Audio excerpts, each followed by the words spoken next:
সালাম আলাইকুম দাদা, কেমন আছো? ওয়ালাইকুম আসসালাম। বাতিজা ভালো আছি। আচ্ছা, কিতা নমাজ হয়ে রইলাই না কিতা? ওই বাতিজা নমাজ পড়ে আইলাম তো। লাগে তো ফাজাস্ত নমাজ মাছ দাঁড়িয়ে থাকি ওই বাতিজা খালি ফাঁস ওয়াক্ত নমাজ নেই, তাহাজ্জুদ, সালাতুল তাসবিহ, আম্বিয়া, আসাম্বিয়া, খাইতুন, মইতুন, জয়তুন, ফয়তুন সবকিছু করি। কোনো তা বাকি রাখি না। মাশাআল্লাহ মাশাআল্লাহ। আচ্ছা, কিতা ফজরের নামাজ পড়ো নি?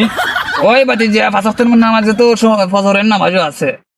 তা ফজরের নামাজ তো হয়ে রেখাত 17 রাকাত, 70 রেখাত, তাইলে আসার নামাজ হয়ে রেখাত, 12 রাকাত।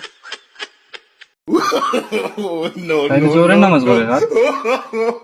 8 রাকাত, আর মাগরিবের 4 রাকাত, আসরের আসরের 7 রাকাত।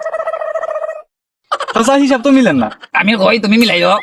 আচ্ছা কোন ফজরের 17, এশার 12, জোহরের 8, আর আসরের 4, মাগরিবের 7।